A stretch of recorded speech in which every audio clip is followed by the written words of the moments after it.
watching. My name's Katie Horvath. This show is called Into the City. I'm here today with Bev MacDougall. Bev is currently a city and county councillor candidate, and she's looking for re-election in the upcoming 2018 Sarnia municipal election.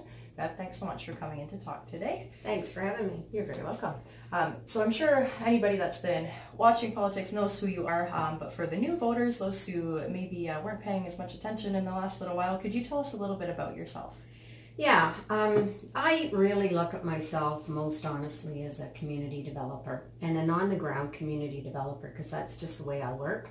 For the last 15 years, I've been on Sarnia and County Council, but parallel with that, I've had a marvelous job managing the Lockhill-Kiwanis Community Centre, which is a really vibrant community facility in the heart of downtown, close to my neighborhood where I've lived for the last 40 years.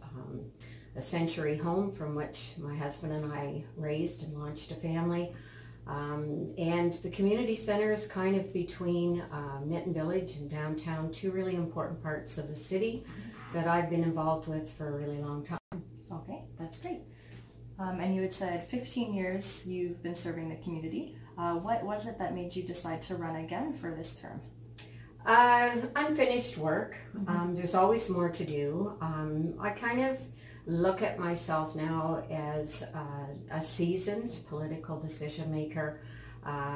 After some time in politics, you get to know how to make connections, you get to know how to get through respectful decision making, and I still think there's work to do around sustainability of our city, sustainability of service delivery, the same kind of precepts that I've applied to my work at the Kiwanis Centre for all of the years that I've been there. Everything's got to kind of, you got to match up your revenues with your expenditures. And in the framework of all of that, we need to deliver municipal services. We have to grow our city. We have to provide quality of life for our residents. And I just happen to think I have a lot to offer that. Okay, great. So when you're not working politically and when you're not managing your other job, what is it that you like to do in your downtime? Well, I've been for years an avid tree planter, and I'm always working on that next project. I was the founder out at the county of the Lambton Tree Legacy Program. While I was warden in 2015-16, we raised some money. We planted some more trees, but over the number of years that I've been involved in community development, planted a lot of trees around the county. And for me, planting trees is something that cleans the environment. Trees put down roots, trees grow, trees flourish in a healthy environment. And that work started at the Kiwanis Centre 10 years ago, and now the kids are sheltered from UV rays of the sun. I see the young families under the trees from the drop-in center. It makes me smile. But as part of Centennial Park remediation, I donated and planted a grove of trees that was called Lambton Grove. That sort of symbolizes Sarnia as part of the Lambton County Federation, and that too makes me happy. I just think that that's a really important thing to do. The other thing I do is cycle. Back in 1997, I helped the county, along with a group of other people, design a regional trail system. And over the last 3 years, I've clocked over 1,300 kilometers on my bike as part of the Great Waterfront Trail Adventure, which is a massive system of trails that goes all around our Great Lakes and up the St. Lawrence River to Montreal. So over 3 years, I undertook those rides. In my first year while I was warden, I was enormously proud to cross that finish line with a woman from public health who I worked with right back to 1997.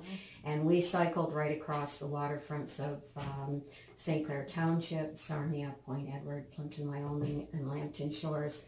And we grabbed each other at the finish line and said, that's why we worked for these 20 years to get this place where it is. And so I'm just a big advocate of being out and being active and healthy in the community. As a landscape designer professionally, I believed in the development of linear parks, but I really think young families need to take a break from all that they do, get their kids out and enjoy the community just in the same way that I do. Now it's sort of the other end of my life where my family's grown and gone, but there's always something to be appreciated when we connect with our waterfront, and that's what the Great Lakes Trail is all about, and it's a real asset for Central Canada. Mm-hmm. Awesome, very cool. So you could argue that you've proven this before. You already have some reasons, but what is it about you personally that you feel makes you a good representative for the people of Sarnia?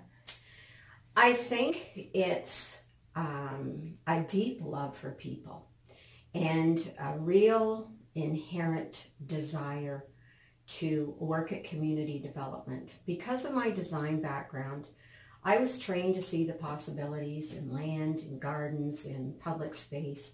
And, it's something I took into politics that makes me appreciate that what we look at today, just like when I started working at downtown revitalization back in the 90s, I could see the possibilities, and I could understand that the city wanted new uses for new times for their downtown and its connection to the waterfront. It, people envisioned a connection to the waterfront and cultural tourism, and I could see that too. So it's easy for me to pour my heart and soul into those things and those projects that go along with political decision making that I think makes me a good candidate. And along with that, I'm also really interested in hearing how other people think and how other people see their city. And council decision making, it's really a team endeavor.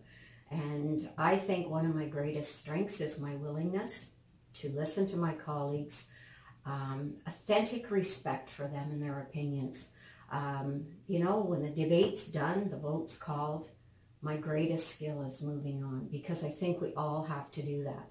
That's what makes for good politics, and that's what builds a great community. So I've mentored people who've come along over 15 years.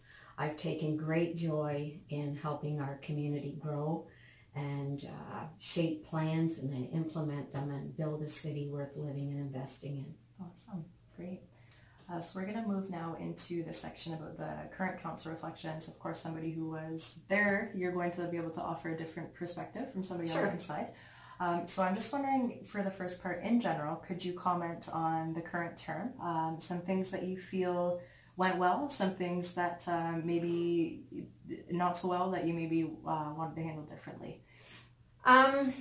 I think one of the things that went well, in spite of some of the hardships that council had to work through, was tough times makes people, smart people, really pull together. I think the development of our strategic plan and its vision of Sarnia, the place you want to be, enabled all of us, regardless of people's differences of opinion and some HR issues going on in the background, to get ourselves into a room and say, what do we want collectively and individually for this community? And, the One Team Sarnia grew out of that. The sad passing of our engineer really hit everybody hard. Smart people pull themselves together and move past that and understand that everyone's human and we're here to serve the community and do it together. At the beginning of the term, I had the privilege of serving as warden of Lambton County for 2 years. What an honor that was.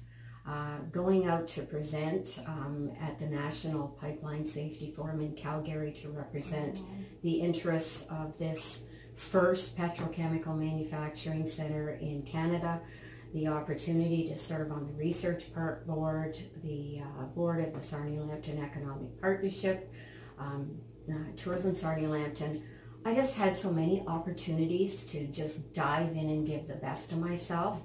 But at the end of the day, City Council service is about meetings and agendas and decisions that have to be made that don't quite fit the framework, that doesn't make or need a process. So for me, that work together to make great decisions for the community, I think is what, was the best of all of us in that time.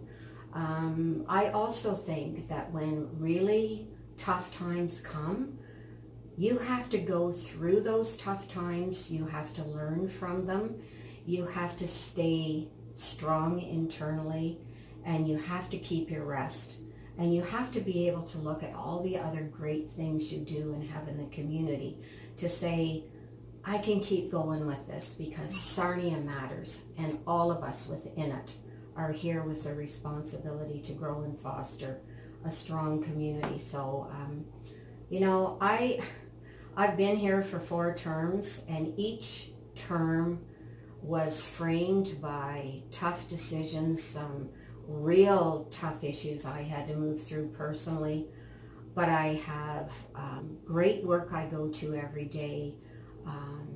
I really deeply care about this community, can see things that can be done. And, you know, that's, I think, over the course of the past 4 years, I'm going to remember from this term the privilege and responsibility of leadership in good times and bad times. And that when it's bad times, you really have to step up and dig deep within yourself as a political leader to say, my community is suffering out there, we're suffering in this chamber, but we have some things to get through. Let's just get ourselves into it and let's get through it. And you've heard me say in debate many times, let's just move on. Mm-hmm. People expect us to move on.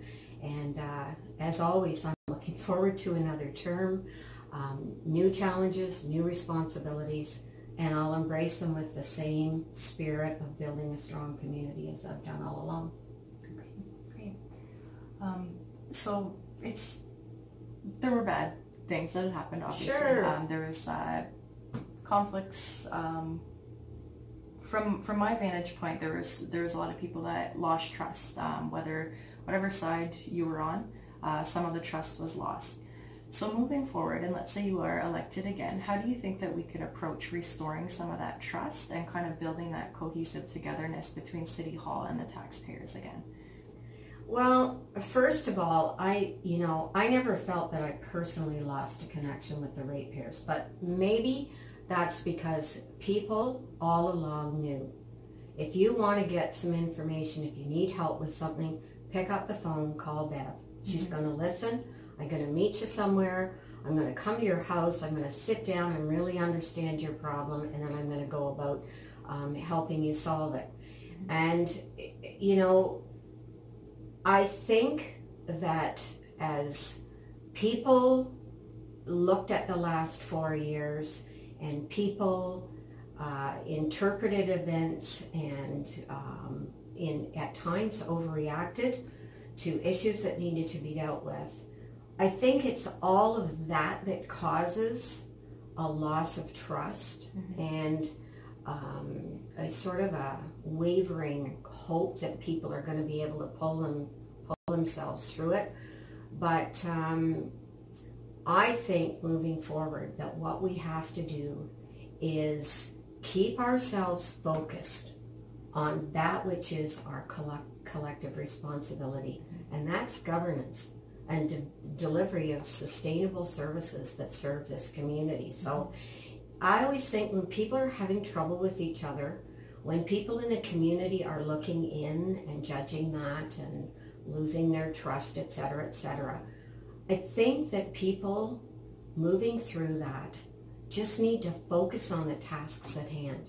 Every agenda come with a clear mind, a clear heart, a willingness to debate, to be respectful with one another, and demonstrate to the people that we can do that and that we can make solid decisions, understanding that in any given decision, Katie, there will always be people that don't agree with everything we do, right? Yeah, of course. But you know what? At the end of the day, the last person I look at in the mirror at night is myself. Right. And you have to live with yourself. And I want to be remembered as somebody who, in spite of the difficulty, never lost my respect, never lost my empathy for the difficulty of some of the issues we were moving through, or the people we were responsible for. And, you know, that's a tough thing. But I think the community sustained me because I continued to meet with people. I continued to help resolve issues. And I just always had this open door and this open phone line. Call me. I'm not a great enthusiast of staying, as you know, on social media till 4:30 in the morning, going back and forth with people, because I am so incredibly busy in the community. Face to face, talking to you across this table is the way you and I can best solve things, right? Phone calls, if you had a problem, I'd want to come and really understand what your issue was. And I don't know, I think in our society today we've lost touch a bit with each other, but moving forward, I hope to bring that very personable aspect of myself to this new council, to welcome new participants, to work with those who return, and say, at the end of the day, let's just do what we're here to do, and that's good governance for great people in Sarnia. I think those are some good points too about, well, technology, as much as it brings us together, it also takes away from the real connectedness. Yeah, absolutely. And that's a good point. And I think your point too, people watching, hearing that they give you strength as well is I think nice for people to hear sometimes. Yeah, absolutely, yeah. Absolutely. Yeah. Gratitude when it's face to face is a huge reward. For sure. It brings the humanity back into life. Absolutely. Yeah. Yeah, that's great. So in terms of, well, I guess on that note, with the public input and the face-to-face, there's been definite improvements in terms of more public input meetings. The SMART surveys have started. Absolutely. So do you think that as of now you're satisfied, or would you like to see more public input? If so, do you have any ideas on how to improve that engagement process? You know, when I was working with the Downtown Revitalization Group, and now that I'm with Mitten Village, I say the best meetings we ever had were in public space like the library auditorium, and now I'm saying somewhere over in Mitten Village, where you can bring people over for, you know, casual back and forth conversations. I think sometimes the formality of our public meetings, and I think sometimes our open houses, in a more relaxed format, in a more human setting, in a, you know, less rigid back and forth exchange, I think we could get a lot of great ideas flowing. That's not to say that I don't think we made tremendous inroads around public engagement. I have valued every public meeting as long as they were. I never cared if I had to sit there for 3 hours and listen to people. Public engagement is an important part of municipal governance, and I think you can't do it endlessly forever. There comes a point where you have to say, we've listened to the people, people have emails, people have telephones, people can set up meetings face to face if that works best to get their point across. But at the end of the day, you can't do it forever. And finally, you got to get yourself into that debate over the issue with your political colleagues. You have to put your hand up. You got to make that decision. Democracy rules. Time to move on and get it implemented.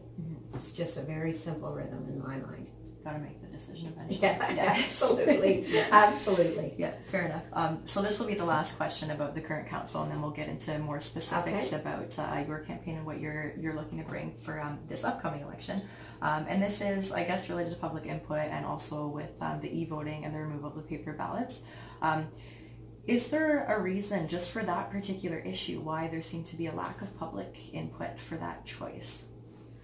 I think because when we went out and asked for people to stand, you know, to come forward and serve, to look at how we were going to shape a process for the next election. I mean, in previous councils, I remember talking about it. It wasn't a new conversation. The city reached out for volunteers and people didn't come forward. Well, you can't reach out 10 more times till somebody steps up, right? So eventually, the best practice is to look at what other people have done.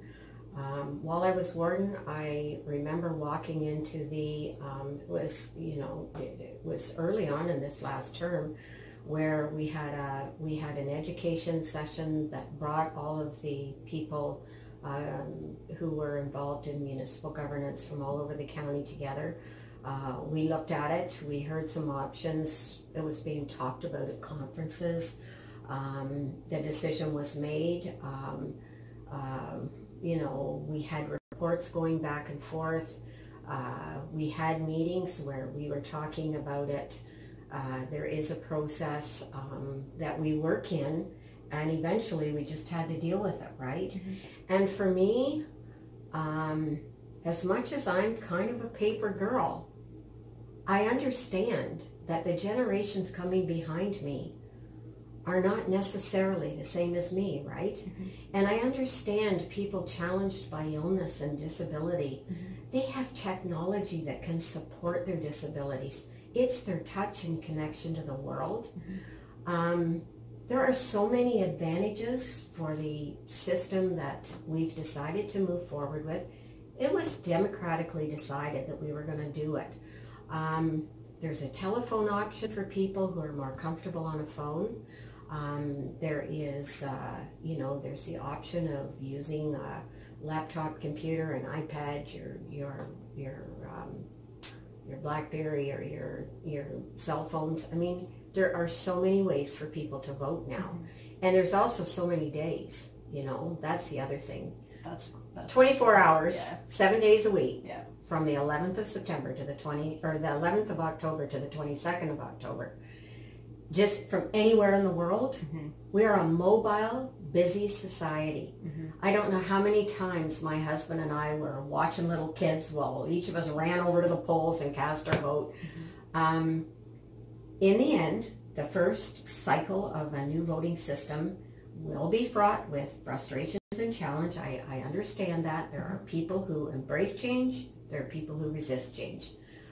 I think, though, we are inviting participation by everyone this way, mm-hmm. in people's own time, on their schedule, giving them lots of time to sort it out. So I'm looking forward to being able to accommodate more people. I found it very, very sad to watch people walking into polls because they were so immobile, struggling over steps, struggling with eyesight and things. I just think meeting people where they live is really important in democracy. Hopefully we can improve the 33% turnout.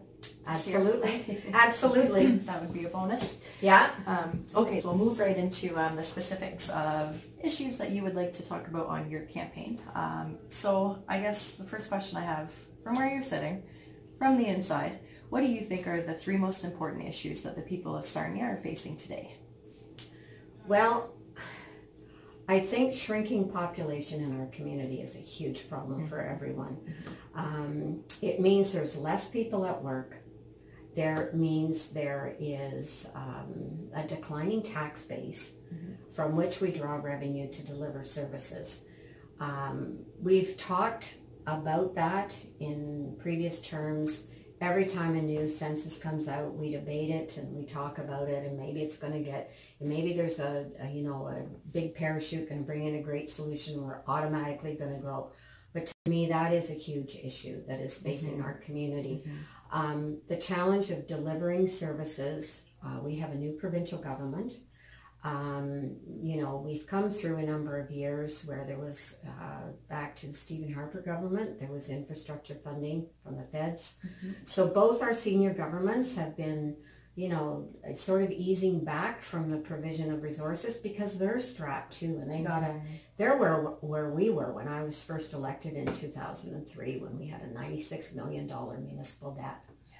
We're down below 11 million here in the city of Sarnia now, right? Mm-hmm. So they're sort of there now, and I'm worried about service delivery in the face of cuts, mm-hmm. at a time when we have huge mental health problems in our community. Mm-hmm. We have, I look at people facing poverty every day, mm-hmm. in my work in the not-for-profit sector. Addictions are huge. Mm-hmm. We have some, and we're not alone in that. That's going on right across the country. Yeah. I hear that at all the conferences, yeah. I attend. But we're trying to address these problems with a declining amount of financial resources, and I think that's going to challenge our community. But that said, I do believe, and I do know from sitting down and meeting with our new chief of police and having a great relationship from our former chief of police and looking at what we did out at Lambton County that they're starting to develop here in the city and looking at best practice across the country, you get all of your service providers, your EMS, your first responders, you get your social services division, you get your health services division, you get people at work in withdrawal management and mental health. You get them together, you develop a new framework with dwindling resources, and you go at the problem, because you know what?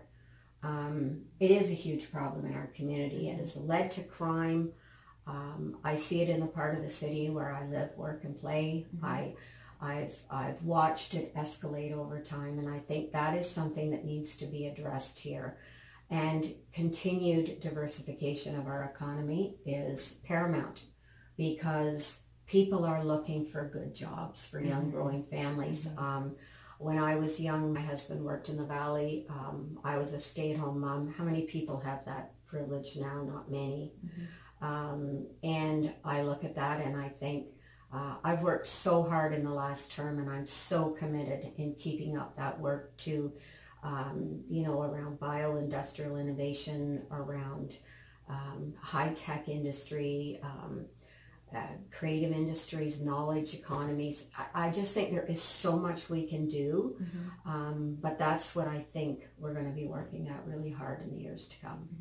Actually, that's a good lead into the next question I have for you. I know you mentioned at the very beginning, you said you're running again because there's always more work that needs to be done. Yeah. So if you can picture Sarnia over the next 20 years, what are a couple more of those things that are in that vision that you have for our city? I see just our city. Not well, we can say into the county too, but try to focus a little more on Sarnia. Yeah. I can see in our city more people out being active in their communities because they have to. I see us refining and growing systems of active transportation. I see people choosing to use public transit, maybe out of financial need, maybe out of choice to protect the environment. But I like to envision that because I think that's important. That's where we get out and we're with each other. I see also in our future and envision more entrepreneurism, more people choosing, like I did at the beginning of my working life, to go into their own small businesses. I see more people working together in shared space where they can bounce ideas off each other, where they can work together to drive innovation and new ideas. And the use of technology and high-speed broadband connectivity to grow advances in precision agriculture, in distance learning, and IT-based industry. Like, I see that just expanding in the next 20 years. And I see people working more communally because of necessity and because that will drive innovation and inspire them to harder work tomorrow and the development of new ideas and new economies for our community.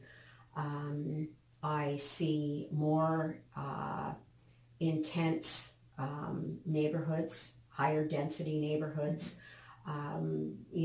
smaller homes on smaller lots that are affordable for people, maybe multi-generational living where, different generations live together in row homes and spaces that can move with the growth and the evolution of family life. I see all those things as possibilities, and I think that as a community, we need to embrace those challenges and say we have to put frameworks in place to enable all of that stuff to happen. And then we just have to lead by example. I'm a big lead by example. I think together we're going to get there. All right, great. Just about out of time here. 2 questions left. This one, I don't know yet who I'm going to vote for. Lots of great candidates. So what would set you apart? Why should I vote for you? You know, Katie, it may seem trite, but I'm a seasoned politician now. I'm not that fresh new face anymore. I'm seasoned. I know the ropes. I've got the relationships. I have a spirit within me to say, I'm driven to community development. And that's where I think I have that wisdom that you gain over time, but I'm also a collaborative, inclusive decision maker that makes a place in my mind for the opinions of others. And we need that in politics now. We really, really need reasoned decision making. And those are two things that I offer people now that I didn't have to offer them 15 years ago. I'm a woman who understands the role of women in society. I think we need a balance of men and women in politics. I think we think differently, we act differently, we may even care differently. My husband said, if you need something nurtured, go find a woman to do it. He said, not because I can't, but because women are nurturers. So yeah. And so I guess that's the best way I can sell myself now, as a seasoned and reasoned decision maker. Okay, great. And the last more of a statement, really, just to give you the opportunity, anything that I may have missed, something that you wanted to include that you weren't asked about. What's your final message for the people of Sarnia? Please, let's just all get out and vote. Let's sort ourselves through this new system. Let's be agents of change, and let's get that vote up from 33 or 34%, and let's push it over the limit, because every election is that time, every 4 years, when the public is invited to come and build a team. And you know what? If you don't exercise your democratic right to participate, then I always said to myself when I was younger, don't be an armchair critic after the fact. So let's all rise to the challenge. Let's get that vote out. Let's embrace that change together, and let's build a stronger Sarnia to pass to our kids and our grandkids. All right, great message. So thanks for watching. Again, this was Bev MacDougall. If you like what Bev has to say, certainly vote for her online. The polls open October 11th through to October 22nd. Thank you again for watching. I'm Katie Horvath. This is Into the City. We'll see you next time.